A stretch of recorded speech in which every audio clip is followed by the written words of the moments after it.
it can fulfil its duties. Many government services have been suspended, tourist attractions have been shut because Congress cannot agree a new budget.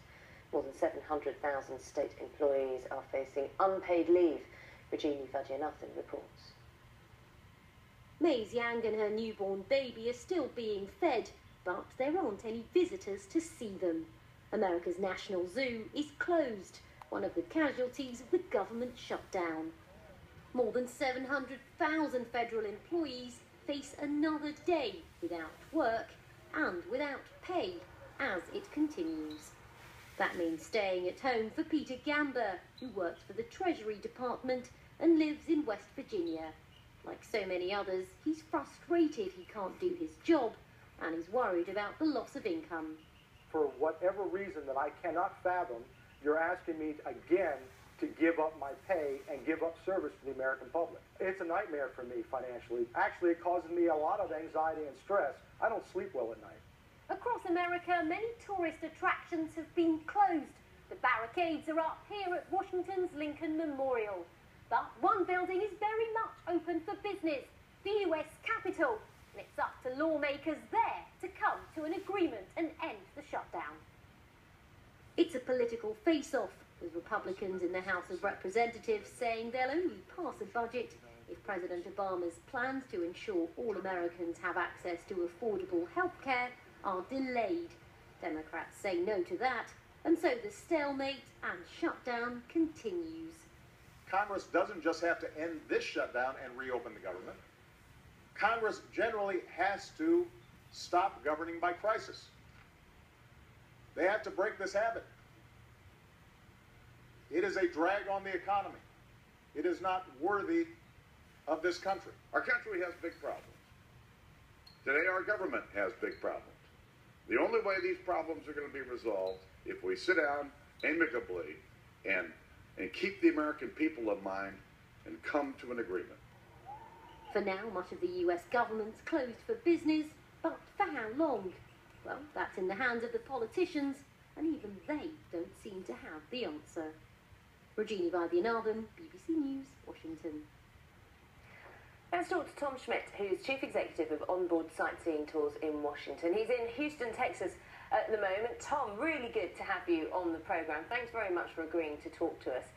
Just tell us how your business is being affected by the government shutdown.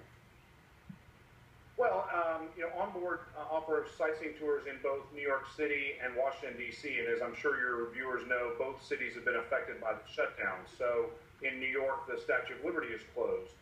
Actually, that doesn't hurt OnBoard tours, and in fact, our tours operate as normal because we don't carry people actually to the island where the statue is. What we do is we include a boat cruise, so you get to still see the Statue of Liberty, but you don't actually get on the island, so there's no change there.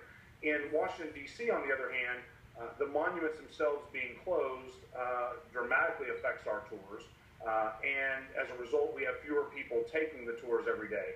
Right now, I estimate the impact on OnBoard is about $2,500 a day in lost sales because of people that either are not coming to Washington or then decide not to take a tour. So have they been very disappointed with the outcomes of these tours, the ones that are on the tours? Well, I mean, that's the answer to that's no. In fact, we ran tours all day today, did not have a single unhappy customer. They had a great time.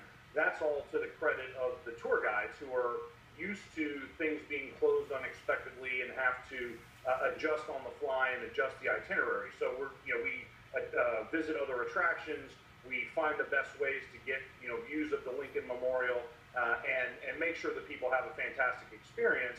I think there's a lot of people, however, in Washington who did not take a tour like ours, who were very disappointed to find out they couldn't go read the Gettysburg Address, for instance, inside the Lincoln Memorial.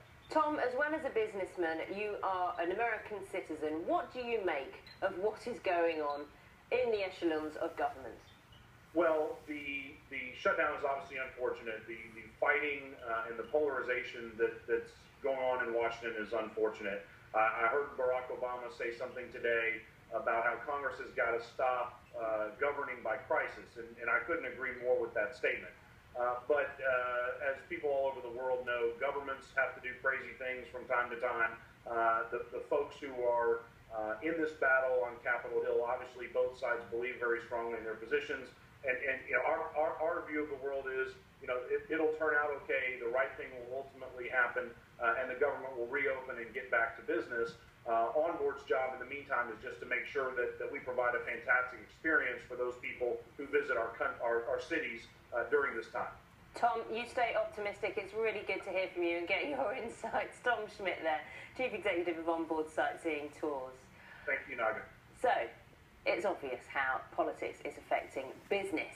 Sally's got more of the impact on this.